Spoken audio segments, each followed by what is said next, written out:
Hello friends, कैसे हैं आप लोग। उम्मीद करते हो दोस्तों आप अच्छे होंगे, सुरक्षित होंगे। दोस्तों आज यहाँ पर हम लोग क्लास 12 के 4th chapter chemical kinetics that is रासायनिक बलगतिकी में 3rd वीडियो लेक्चर की बात करते हैं। पहले मैंने आपको इंट्रोडक्शन की बात किया, फिर मैंने आपको एवरेज रेट, औसत वेग, इंस्टेंटेनियस रेट, तात्क्षणिक वेग की बात किया और मैंने आपको बताया कि किस तरीके से रिएक्शन का स्पीड होता है और उसको कैसे कैलकुलेट करते हैं। तो दोस्तों रिएक्शन के स्पीड के लिए हम लोगों ने इस बात पर चर्चा किया कि जो हमारा सांद्रता है, जो हमारी क्या है दोस्तों, सांद्रता है, उसमें परिवर्तन बटे समय अंतराल, तो ये हमारा क्या है, ROR।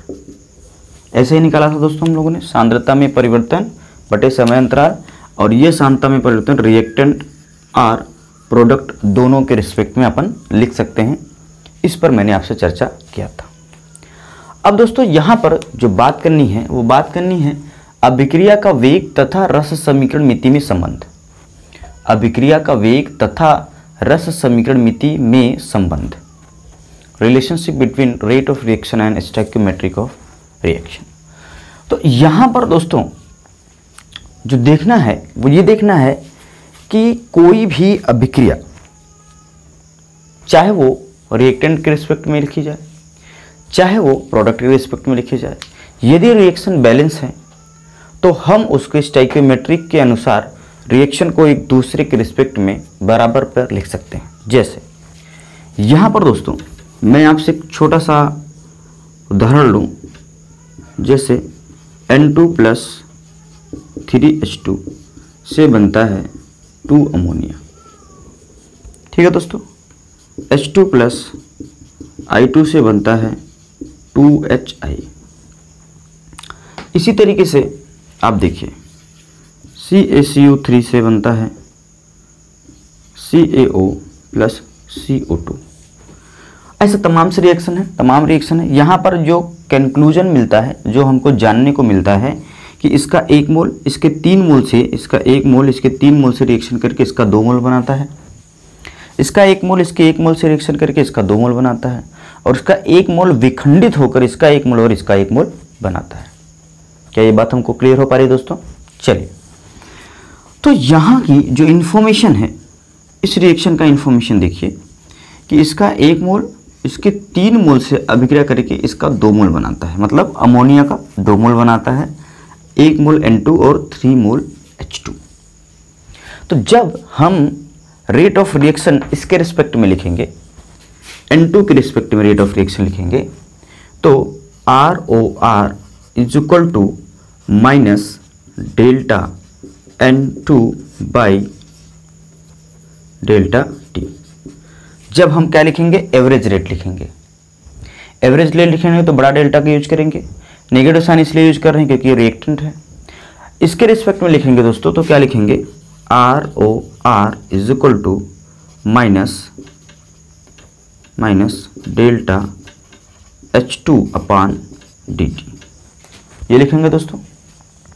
इसी तरीके से अमोनिया के रिस्पेक्ट में रेट ऑफ रिएक्शन लिखेंगे तो क्या लिखेंगे, ROR = डेल्टा NH3/dt, और ये क्या होगा, प्लस होगा क्योंकि ये क्या है, प्रोडक्ट है। अब दोस्तों स्टोइकियोमेट्रिक से देखा जाए तो इसका 1 है, इसका 3 है और इसका क्या है, 2 है ना। इसका 1 है, इसका 3 है, इसका 2 है। अगर इन तीनों को हमको क्या करना है दोस्तों, बराबर करना है, तो इनके स्टोइकियोमेट्रिक सेंस में क्या दे देंगे, हम भाग देंगे। इन तीनों को आपस में क्या करना है, बराबर करना है। मतलब इसका जितने समय में 1 मोल खर्च होता है उसका इतने ही समय में क्या करता है, 3 मोल खर्च होता है। तो इसका भी 1 मोल बनाने के लिए हम क्या कर देंगे, 1/3 कर देंगे, तो 3 से 3 कट जाएगा। और इसका भी उतने ही समय में 1 मोल बने, इसके लिए हम 1/2 से इसमें गुणा कर मतलब 1/2 कर देंगे तो 2 से 2 कट जाएगा। तो इसका भी 1 मोल आएगा, इसका भी 1 मोल, इसका भी 1 मोल आ जाएगा। तो पूरा जब रिएक्शन एक साथ हम स्टोइकियोमेट्रिक के हिसाब से लिखेंगे तो आप यहाँ पर देखिए क्या लिखेंगे, इस तरीके से ये तो हमने एवरेज रेट के हिसाब से लिखा। जहाँ इंस्टेंटेनियस रेट की बात आएगी ये क्या हो जाएगा, स्मॉल डी हो जाएगा, और नीचे क्या हो जाएगा, स्मॉल dt हो जाएगा। जब हम ताक्षणिक वेग की बात करेंगे, इंस्टेंटेनियस रेट की बात करेंगे तो इस तरह लिखेंगे। चलिए दोस्तों, अब यहाँ पर अगर हम इस पूरे रिएक्शन को एक साथ बराबर के टर्म में लिखना चाहते हैं तो लिखेंगे, है ना, अब इंस्टेंटेनियस रेट पर ही लिखते हैं तो लिखेंगे -dN2/dt इज इक्वल टू, अब मैं बराबर का साइन लगा रहा हूँ, इसके लिए भी बराबर का साइन लगा रहा हूँ, तो ये इसके बराबर होना चाहिए। और ये इसके बराबर होने के लिए क्या करेंगे दोस्तों, स्टोइकियोमेट्रिक जो दिखा हुआ है इससे क्या करेंगे, 1/3 से इसको हम क्या कर देंगे, इस तरीके से काम कर देंगे, मतलब इससे हमने डिवाइड कर दिया। तो ये क्या हो जाएगा, -1/3 dH2/dt। ठीक है दोस्तों, मतलब सिंपल सा अपने को सोचना है कि स्टोइकियोमेट्रिक से हम इसको डिवाइड कर देंगे तो ये इसके बराबर हो जाएगा। अदरवाइज अभी बराबर नहीं था, क्योंकि यहाँ पर 1 मोल N2 था, यहाँ पर 3 मोल H2 था। तो अपन इसको भी डिवाइड करके एक, या तो इसमें से 3 से गुणा करें, जो सिंपल मेथड है, या तो इसमें 3 से गुणा करें, या तो क्या करें, इसको 1/3 से डिवाइड कर दें। तो वही काम हमने किया। और इज इक्वल टू क्या हो जाएगा यहाँ पे दोस्तों, इज इक्वल टू यहाँ पर क्या हो जाएगा, ये सिंपल सा आपको यहाँ पर आ जाएगा, तो ये हो जाएगा +1/2 dNS3/dt। ये पूरा रिएक्शन हो गया एक साथ। ठीक है दोस्तों, ये पूरा रिएक्शन मैंने एक साथ लिख दिया। अब जरा सा गौर करिएगा, ये तीनों आपस में बराबर हैं। यदि किसी एक की वैल्यू दी हो और दूसरी की वैल्यू कैलकुलेट करनी हो, तो इस सिंपल से मेथड से हम क्या कर सकते हैं, कैलकुलेट कर सकते हैं। इसका मान रख देंगे, कोरिलेट करके इसका मान निकाल लेंगे। इसका मान रख सकते हैं तो कोरिलेट करके इसका मान निकाल सकते हैं। तो आसानी से हम क्या कर सकते हैं दोस्तों, रिएक्शन में किसी एक रिएक्टेंट या प्रोडक्ट के वैल्यू को, उसके रिएक्शन के रेट को पता है तो उसके हिसाब से हम क्या कर सकते हैं, रेट ऑफ रिएक्शन निकाल सकते हैं। जैसे इसके रिस्पेक्ट में 3 है तो यहाँ पर क्या हो जाएगा, इसके रिस्पेक्ट में क्या हो जाएगा, 1 हो जाएगा, है ना। यहाँ पर अगर हम इसको कोरिलेट करें, इन दोनों को कोरिलेट करें दोस्तों, तो इसके लिए हम 3 रखेंगे, है ना, मार्कर भी नहीं चल रहा है। इसके लिए जब हम 3 रखेंगे तो बराबर 1/3 dH2/dt, है ना, माइनस में, यहाँ पे माइनस लगाना। तो यह 3 इसके बराबर 3 है, तो यहाँ पर से ये 3 क्या हो जाएगा, इधर उठ के चला आएगा, तो dN2/dt इक्वल टू क्या हो जाएगा, 9। मतलब इसकी वैल्यू 3 रखेंगे तो इसकी वैल्यू कितनी आ जाएगी, 9 आ जाएगी। तो इस तरीके से हमने देखा कि इसके इंडिविजुअल इस पर जब अभिक्रिया चल रही है तो मतलब जो आंसर आ रहा है, जो हमारा रिजल्ट आ रहा है वो कितना आ रहा है कि 3 आ रहा है। और जब इस पर रिएक्शन चल रहा है तो कितना आंसर आ रहा है, 9 आ रहा है। तो देख सकते हैं दोस्तों कि किस तरीके से हम लोग एक ही कोरिलेशन के साथ किसी भी अभिक्रिया का रेट निकाल सकते हैं, आइदर रिएक्टेंट के रिस्पेक्ट में या प्रोडक्ट के रिस्पेक्ट में। तो सिंपल सा हमारे पास सोच क्या बनना है कि हम सारे रिएक्टेंट प्रोडक्ट को बराबर लिख देंगे और उनके स्टोइकियोमेट्रिक से हम क्या करेंगे, उनको डिवाइड कर देंगे। तो आसानी से हमको क्या हो जाएगा दोस्तों, यह पता चल जाएगा कि किसके रिस्पेक्ट में कितना रेट ऑफ रिएक्शन है और टोटल अभिक्रिया का जो रेट ऑफ रिएक्शन निकालना होगा तो भी हम इसी की सहायता से निकाल सकते हैं। क्योंकि टोटल रेट ऑफ रिएक्शन जब होगा वह एक के रिस्पेक्ट में जितना आएगा वह दूसरे के रिस्पेक्ट में भी उतना आएगा और तीसरे के रिस्पेक्ट में भी उतना रेट ऑफ रिएक्शन आएगा। ठीक है, तो इसके लिए हम लोग क्या करते हैं, इसके लिए किसी का भी रेट ऑफ रिएक्शन लिखना होगा तो हम इस तरीके से लिख सकते हैं। जैसे यहाँ पे आपको लिखना सिखाता हूँ मैं, जैसे A of A plus B of B से बनता है C of C plus D of D। तो इसका रेट यदि लिखना हो, हम पूरा रेट लिखना हो तो क्या लिखेंगे, माइनस DA/dt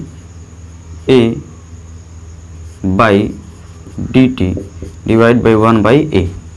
ठीक है दोस्तों, is equal to minus D B बटे डी टी, और यहाँ पर डिवाइड बाय हो जाएगा 1/v equal to plus 1/c D C बटे D T plus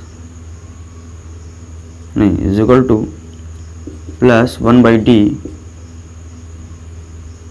D D अपान डी टी डी डी अपान डी टी। तो इस तरीके से हमने क्या कर दिया, इसका दोस्तों रेट लिख दिया। यह जो कोफिशिएंट दिख रहा है, मतलब रस समीकरण मिति गुणांक दिख रहा है, हिंदी में बात करें तो जो रस समीकरण मिति गुणांक हम लोगों को दिख रहा है, उससे क्या कर देंगे हम, उस पर्टिकुलर पार्ट्स में क्या कर देंगे, उस पर्टिकुलर पार्ट में डिवाइड कर देंगे। इस तरीके से रिएक्शन का रेट सभी के लिए क्या आ जाएगा, इक्वल आ जाएगा। इक्वल इसलिए आ जाएगा क्योंकि मैंने यहाँ पर आपको समझाने का कोशिश किया। अब इसमें हम लोग क्या करेंगे, कुछ न्यूमेरिकल्स लेंगे और न्यूमेरिकल्स को लेके एक साथ हम क्या करेंगे, इसको समझने की कोशिश करेंगे। तो चलिए दोस्तों, सकते हैं यहाँ पे किस तरीके से दिया हुआ है कि H2 के विलुप्त होने की दर 4 मोल पर लीटर है पर सेकंड है, तो N2 के विलुप्त होने की व NH3 के बनने की दर क्या होगी। पहले दोस्तों हम लोगों को रेट हमारी अभिक्रिया के वेग का यूनिट समझ लेना है कि अभिक्रिया का जो वेग होता है वो बराबर होता है सांद्रता बटे समय, है ना। सांद्रता में परिवर्तन बटे समय। तो सांद्रता में परिवर्तन, सांद्रता मतलब मोल प्रति लीटर, और यहाँ पे समय है तो ये क्या हो जाएगा, समय को यदि सेकंड मिले तो सेकंड हो जाएगा। तो इसको लिख सकते हैं मोल पर लीटर पर सेकंड। ये इसका यूनिट होता है, इसको थोड़ा सा अच्छे से समझना है। ये इसका यूनिट होता है दोस्तों। अब इसको हटाते हैं यहाँ से, तो देखिए दिया हुआ है H2 के विलुप्त होने की दर कितना है दोस्तों, है ना। H2 के विलुप्त होने की दर 4 मोल पर लीटर पर सेकंड। अब पूछा है आपसे N2 की बनने की दर, विलुप्त होने की दर और अमोनिया की बनने की दर।